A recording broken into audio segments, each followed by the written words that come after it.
This is Brenda Starr with BackStage360 here at the Grove in Anaheim, behind the Grove actually, with my good friends from Ninth Circle. How you guys doing? Good. How you doing? Doing great. Doing great. So let me introduce you guys. We've got Dennis Brown, who is singing and on guitars, and Frank. We're just on a first name basis, so. Yeah. That's right. Let's just keep it that way. Yeah. So Frank Forray on bass. Yeah. kind of like Cher. He just gives it the one name. That's why he has the shades on at this time of day. Yeah, usually they call me Frank or Hot Dog, either way. Yeah. Okay. I'll stick with Frank. Yeah. Frank the Tank. Frank the Tank. Okay, there you go. If you need a last name, Yeah. Tank Last will be name good. option. Very Make good. it right. Yeah. Well, very good. This is a great gig. You're here opening for Primal Fear Yep. and Rhapsody. Yeah, very good. Yeah. Oh yeah. And so this is not your first time performing with Rhapsody, or no, it is your first time with Rhapsody. It is. Not your first time with You've done Primal your Fear. homework. We're impressed. Correct. Yeah. This is third time's a charm. Absolutely. First time was Key Club 2009. Second time was 2 years ago this week here at the Grove, and then our third time is tonight. Actually, you guys are doing it. You guys kind of have an interesting way of touring. You open for all the bands when they I'll come say. to town, right? Your What are you turn. pointing at me, man? Well, I You've feel been like there? You've been there? Yes. Yeah. So what we do is we stock the bands that we really like, and he's got a couple restraining orders, so we won't be playing with Poison or Def Leppard 4. The missing arm from Def Leppard, it might be in his garage. But yeah, I mean, we get a lot of, we've been doing well, we've been playing out quite a bit, we've been around for a while, and so we get a lot of really great calls when really good bands come into town, and it just helps. I mean, I think playing on really good bills gives us a lot of exposure, and this guy can use all the exposure he can after the TMZ episode. Yeah. We used to So work is at the this? same gym. So what you're saying, if I can translate that, is that you're not allowed to leave the state for indecent exposure of some sort, and you're saving on gas by having the bands come here. There you go. No, we are fortunate to live in Southern California, LA. What? I mean, there's so many great bands that come through. I mean, just in the last few weeks, I went to Iron Maiden concert, a Dream Theater concert. What other concert? did I go to? Yanni. You saw Yanni, We're going to Primal Fear. Britney Spears. No, I ended up not going to that one. So, but these bands roll through here, and again, we were supposed to play a Y&T show about a month ago, but the place didn't have their act together. But we played with them a few times. Dokken, Hammerfall, Michael Schenker. The list goes on. Oh my God, yeah. really? Okay, so you get the point. Yes. Well, but if you were licensed to leave the state, just kidding, Yeah. and you could, what would be the ideal band that you would want to do a world tour with? You can mention more than one if you want, but which band would suit? What would be the ultimate band that the fans would be same? Actually, we've already played with them.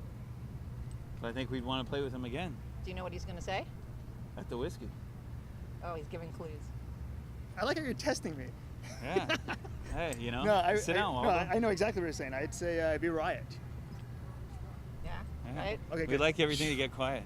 Wow. Yeah, Especially the definitely people be on over tour there. with Riot. I mean, really good guys, really great guys. Inspired us a lot early on in our songwriting. We got a chance to meet them and hang out with them and actually work with them when they were here on tour.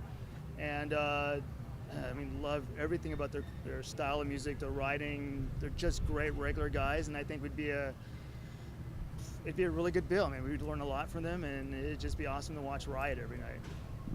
And the cool thing is the fans that come out and see them play.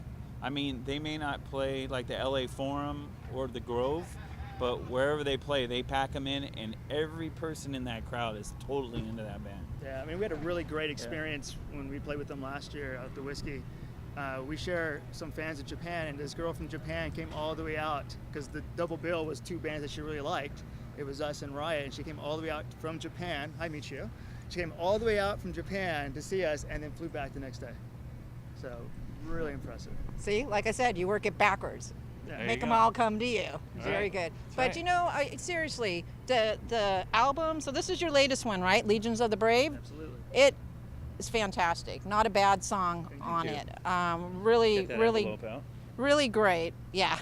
After. Should we pay you now or later for saying that? Yeah. No, the songs are fantastic, and it's really hard to believe that you're just a 3-piece, right? You singing Oh, and so guitar. you believe it, huh?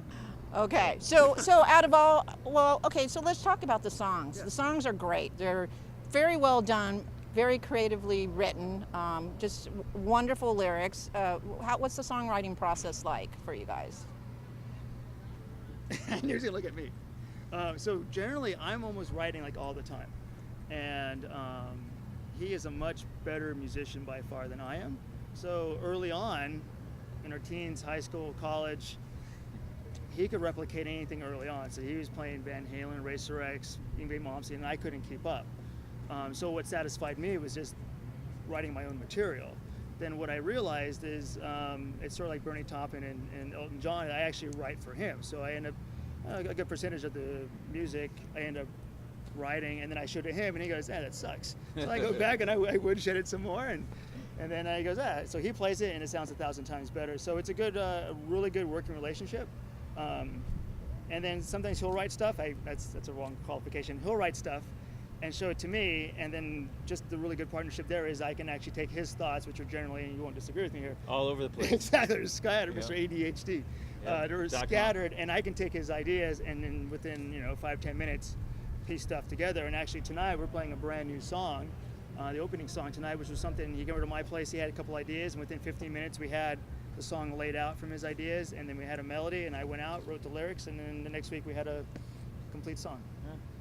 Yeah. Like one big art project. Yeah. Finger pinging at times, admittedly, but nonetheless art. All right. So you're the editor, and then he fixes what you write. You know, Right.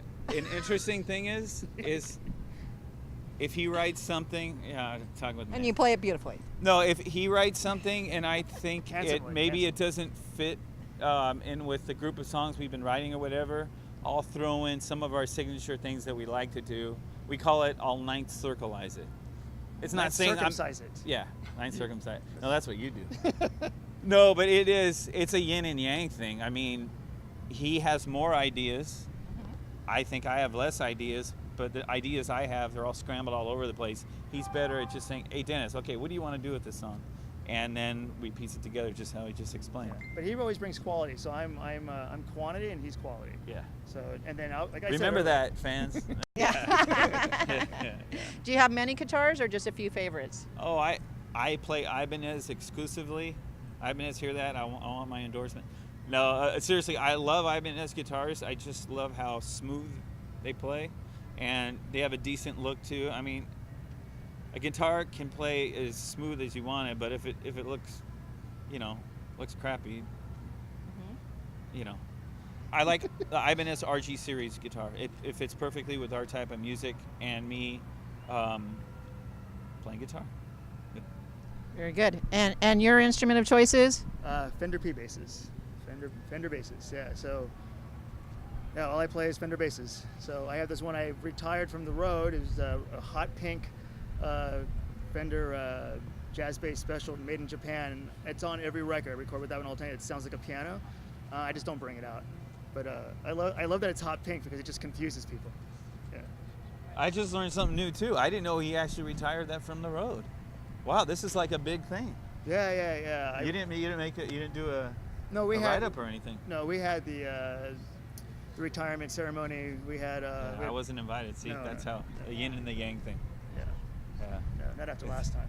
Well, your songs seem to have a really kind of unique structure to them or theme to them, like where they're talking about something, heavy and awful, but yet there's like a beam of light or hope in it, right? I mean, kind of. Would you agree with that? Do you know what I'm trying to say? Can you say it better? There's a few songs that I was impressed by this guy's lyrics.